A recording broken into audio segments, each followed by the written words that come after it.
Nous sommes un bien petit média qui se renforcera si le nombre de sociétaires, d'abonnés, de donateurs augmente franchement, mais qui s'affaiblira malheureusement et mourra si ceux qui le peuvent parmi vous ne font pas le pas de s'engager pour quelques euros par mois, pour quelques dizaines d'euros de dons 2 ou 3 fois par an, car le média n'est financé que par ceux qui l'aiment, 0 actionnaire, 0 milliardaire, 0 parrainage institutionnel.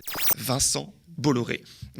Voilà l'ennemi. Lui et 7 ou 8 autres milliardaires qui possèdent à eux seuls 90% des médias français. C'est énorme. Médias, pour la plupart, pas du tout rentables financièrement. Donc, c'est que l'intérêt réside ailleurs, dans la fabrication et le contrôle de l'opinion publique. On voit bien la caricature, en réalité, de démocratie dans laquelle nous vivons aujourd'hui, en ce sens que quand on lit la presse, on lit « Emmanuel Macron donne un chèque de 100 € à la fin de l'année » ou « Emmanuel Macron décide ceci, Emmanuel Macron décide cela, Emmanuel Macron… » C'est le président de la République qui est présenté comme la source principale, ce qu'il est d'ailleurs, des droits et obligations qui nous sont imposés. C'est un libéral, c'est un libéral, très clairement, un libéral comme on a vu dans les années 80, Reagan, Thatcher. C'est quelqu'un qui a, n'oublions pas, avait un programme très dur à l'égard des classes populaires, à l'égard des fonctionnaires, à l'égard des services publics, la santé, l'assurance chômage, etc. S'il est réélu, c'est annoncé à l'avance, 5 ans d'hyper-austérité, où on baisserait les dépenses publiques de manière historique. Ce que je ne comprends pas, c'est pourquoi la fiscalité des grandes entreprises, elle est si avantageuse. Bien sûr. Pourquoi on permet à des grandes entreprises de ne pas payer de l'impôt par milliard? Et il est là le problème.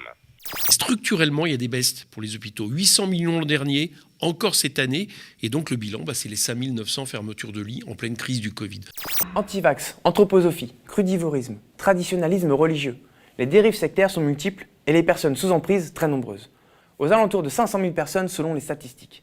Pour les libertés publiques, ça risque d'être très compliqué en fait, et on risque d'en abandonner encore plus sans même s'en rendre compte parce que tout ça est progressif.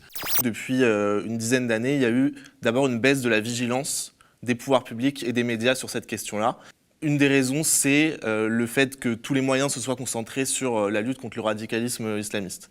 Alors, le discours d'Éric Zemmour, nier la lutte des classes pour proposer d'allier le prolétariat et la bourgeoisie sous l'égide d'un sauveur suprême sans passer par les corps intermédiaires, ça vous rappelle rien comme théorisation politique? Certaines communautés catholiques dont on parle ont ciblé la bourgeoisie catholique conservatrice traditionnelle, quoi, l'électorat de Fillon à l'époque et peut-être un peu de Zemmour maintenant.